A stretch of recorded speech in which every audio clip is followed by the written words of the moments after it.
Hi, my name is Cathy Dionne. I'm the director here at the Autism Society of Maine, and I'd like to tell you a little bit about autism today.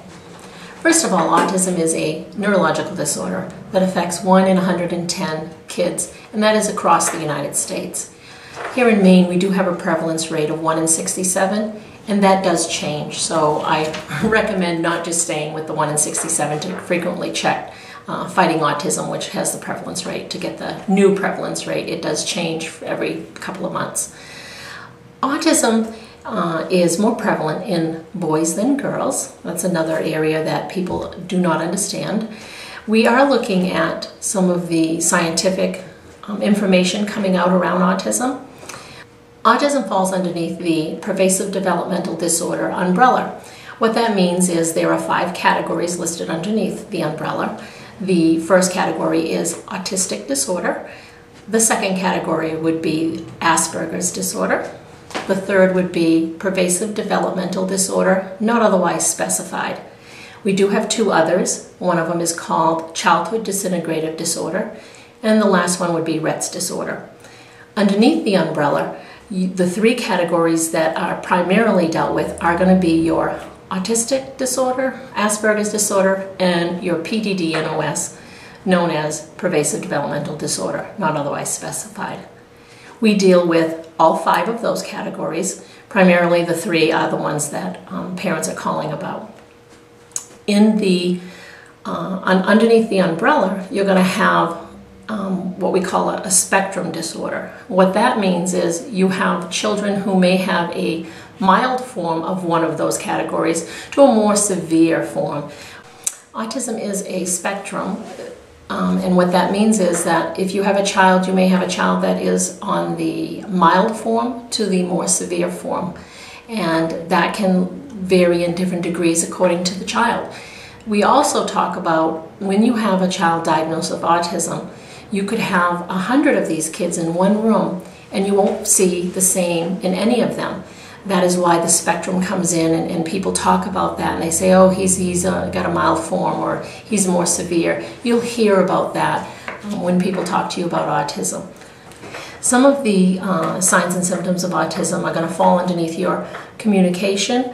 They're going to fall with sensory impairment. They're going to fall around socialization, their play, and they will also be around some of the behaviors you may see with autism. When you're talking about communication, you may have children that are developmentally delayed in communication, meaning that they are really slow in developing their language.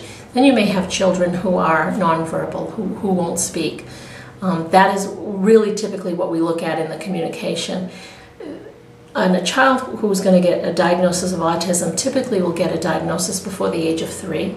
So we are looking at different red flags or signs or symptoms that may be coming up, and it comes around your development of the child. So you want to pay close attention to anything from at 12 months, what should your child be doing? At 15 months, what should your child be doing? And those are the areas that we really look at. When we're looking at social interaction, that's another area where you want to pay attention to, is your child playing with another child? Is your child responding to an adult? Is your child not comfortable in group settings? Those are the areas that we also look at around that. When it comes to sensory, your child may be more sensitive to maybe light, maybe more sensitive to touch, sound, taste, smells. So that's another area that we really like to look at when we're looking for a diagnosis of autism.